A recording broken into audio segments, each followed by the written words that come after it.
বিসমিল্লাহির রহমানির রহিম। আসসালামু আলাইকুম। প্রথম আপনাদেরকে ধন্যবাদ দেই যে আপনারা আমাদের প্রাণপ্রিয় নেত্রী মাদার অফ ডেমোক্রেসি উনি লন্ডনের সুচিকিৎসা আসার পর থেকেই আপনারা আজ পর্যন্ত ওনার খোঁজখবর নিচ্ছেন, দেশে এটা প্রচার করছেন। আপনাদেরকে যুক্তরাজ্য বিএনপি এবং বিএনপি পরিবারের পক্ষ থেকে ধন্যবাদ এবং কৃতজ্ঞতা।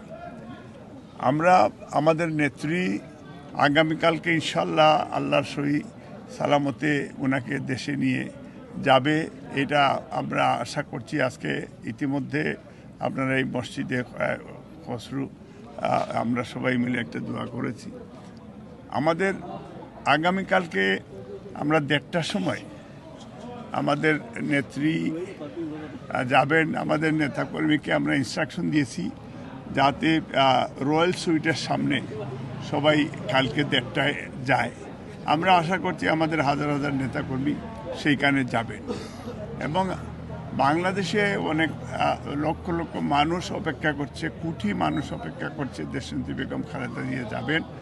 আমরা যুক্তরাজ্য বিএনপির পক্ষ থেকে আমরা ফুল প্রিপারেশন নিয়ে ইনশাল্লাহ আমাদের আজকে প্রস্তুতি ছিল, কিন্তু কাতার গভর্নমেন্ট এবং বাংলাদেশের প্রধান উপদেষ্টা ডক্টর ইউনূস সাহেব ওনারা কাতার গভর্নমেন্টে চান যে দেশনেত্রী বেগম খালেদা জিয়ার সম্মানে যাতে কাতার এই এয়ারলাইন্সে ওনাকে নিয়ে যায় এবং আমাদের নেত্রী সেই রিসপেক্ট রেখেই উনি সিদ্ধান্ত নিয়েছেন কাতার গভর্নমেন্টের পাঠানো যে এয়ারক্রাফট এটাই উনি বাংলাদেশে যাবেন ইনশাআল্লাহ।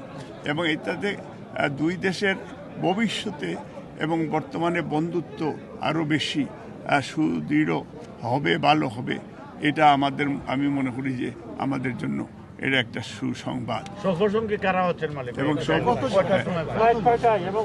সফরসঙ্গী হিসাবে আপনি জানেন যে ডক্টর আমাদের জাহিদ ভাই ওনার যে টিম, সেই টিমে আরও 2জন জয়েন হয়েছেন, বাংলাদেশ থেকে আসছেন যে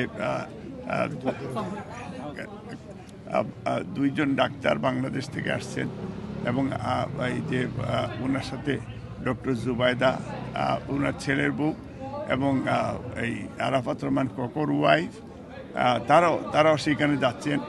এবং আপনার এই যে ওনার সাথে ফাতেমা আছে, তারপরে আপনার ওই যে আরেকটা রূপা আছে, তারাও যাচ্ছেন।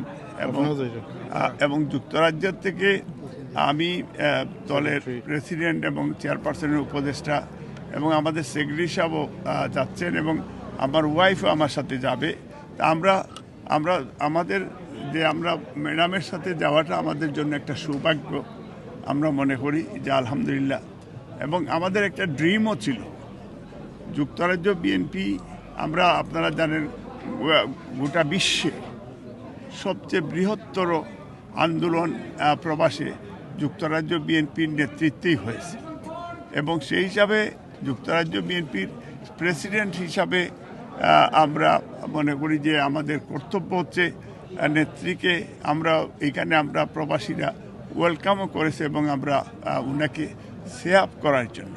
কারণ আপনারা জানেন যে ফেসিস্ট হাসিনা ওনাকে লন্ডনের মতো জায়গায় ওনাকে হত্যার জন্য তারা হুমকি দিয়েছিল। হাসিনা বক্তব্য রেখেছিল যে দেশনেত্রী বেগম খালেদা জিয়ার বাঁচার কোনো রাইট নাই, আর কত বাঁচবেন।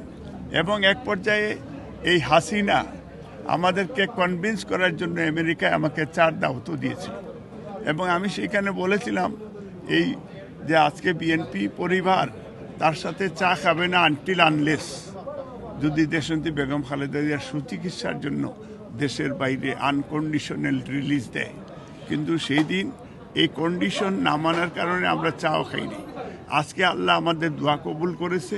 আমাদের নেত্রীর সাথে আমরা 4 মাস যুক্তরাজ্য বিএনপি পরিবার আমরা ওনার সাথে আমরা ডাইরেক্টলি ইনডিরেক্টলি এবং বাইরে ভিতরে থেকেই আমরা ওনার সেবা করার আমরা সুযোগ পেয়েছি। এখন মালিক ভাই, এয়ার অ্যাম্বুলেন্স কি সরাসরি লন্ডন থেকে ঢাকায় পৌঁছবে নাকি ট্রানজিট আছে? প্রথম হচ্ছে যে আমার মনে হয় যে উনি দুইটার মধ্যে এয়ারপোর্টের ভিতরে যাবেন আশা করছি। ফ্লাইট হয়তো 3:30 4টার দিকে ফ্লাইট যাবে এবং ফ্লাইটের নির্ধারিত সময় যেটা ক্যাপ্টেনরা তারা সিদ্ধান্ত নিবে। এয়ারপোর্ট অথরিটি যখন ছাড়ার সিদ্ধান্ত দিবে ঠিক সময় মতোই ফ্লাইট যাবে এবং আমার মনে হয় কাতারেও 1 ঘন্টার বিরতি থাকবে, সেইখান থেকে যাবে। তো আমরা আপনাদেরকে আবারও কৃতজ্ঞতা যুক্তরাজ্য বিএনপির পক্ষ থেকে আমাদের ভারপ্রাপ্ত চেয়ারম্যান সাহেব বাংলাদেশের সারা পৃথিবীর বাংলা ভাষাভাষী এবং মুসলিম উম্মার কাছে দোয়া চেয়েছেন যে আমাদের নেত্রী, আমাদের মা মাদার অফ ডেমোক্রেসি, ওনার সুস্বাস্থ্য দীর্ঘায়ু এবং উনি যেন রিল্যাক্স ওনার জার্নিটা হয়। উনিও দোয়া চেয়েছেন, আমরা বিএনপি পরিবারের পক্ষ থেকে সবার কাছে দোয়া চাচ্ছি, আপনারা দোয়া করবেন। এবং বাংলাদেশে আমার মনে হয় যে পরশু দিন অর্থাৎ বুধবার সকাল 10টায় উনি পৌঁছাবেন। মঙ্গলবারে 10টায় পৌঁছাবেন ইনশাআল্লাহ।